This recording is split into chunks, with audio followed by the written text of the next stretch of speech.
السامية بوزارة العمل والتشغيل والضمان الاجتماعي.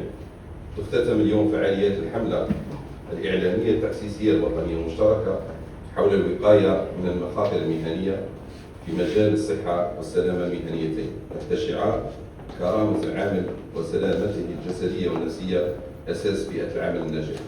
تم اليوم اختتام فعاليات الحملة المشتركة حول السلامة الصحية والمهنية، وذلك بمشاركة الشركاء مفتش العمل بريستيماد أوبريبات INPRP.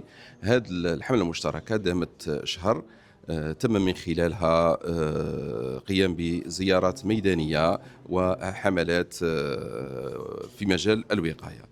الجزائر عرفت خلال السنوات الأخيرة تطور ملحوظ وفي جميع المجالات، خاصة المجال البناء والمجال الصناعي، وكان فيه هذه التنمية كانت فيه أمور جانبية منها الحوادث المهنية.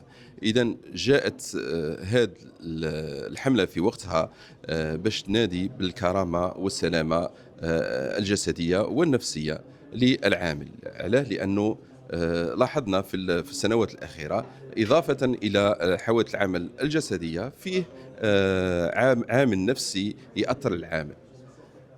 هذه الحملة كانت أساسها للعمال أن هيئات وزارة العمل والتشغيل والضمان الاجتماعي، مفتشي العمل INPRP لوبريبات، خاصة الصندوق الوطني للتأمين الاجتماعية، راه يرافق العمال وراه معاهم واقف معاهم من أجل كرامتهم، من أجل أنهم يكونوا يوفر لهم بيئة سليمة.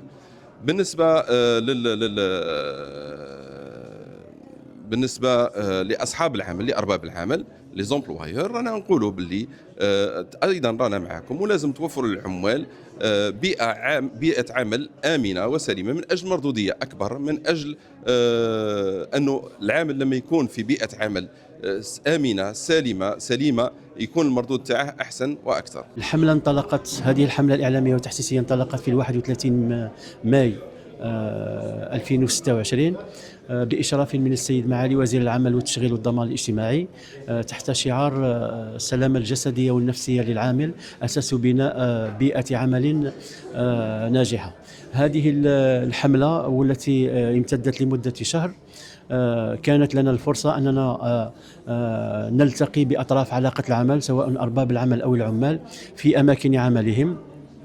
حاولنا أن نصل إلى أبعد حد من في هذه الحملة للوصول إلى مناصب العمل بالذات. استطلعنا المشاكل التي يعاني منها العامل في منصب عمله.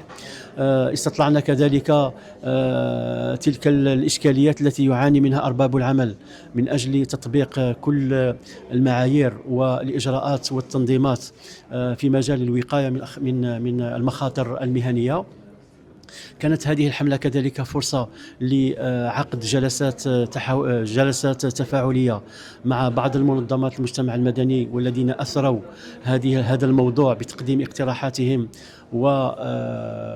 واقتراحاتهم كذلك وما وصلوا إليه، لأن المجتمع المدني قد يرصد ما لا نستطيع أن نراه لأنهم مستهدفين من طرف العمال، من طرف شريحة كبيرة من المواطنين للإدلاء بمشاكلهم، من أجل أن هذه المنظمات المجتمع المدني توصلها إلى الهيئات العليا.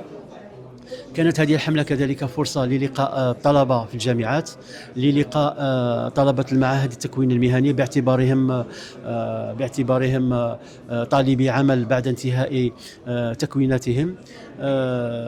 إذن كانت كذلك هذه الحملة الإعلامية فرصة لتوزيع بعض الاستبيانات والتي في قراءة أولية أبانت بأن الوضعية ليست خطيرة كما كنا نتصورها أو يتصورها البعض، ولكن تحتاج منا بعد انتهاء هذه الحملة إلى توسيع أو تكثيف عمليات المراقبة في الميادين، في كل الميادين، خاصة منها تلك المتعلقة بنشاط البناء والأشغال العمومية.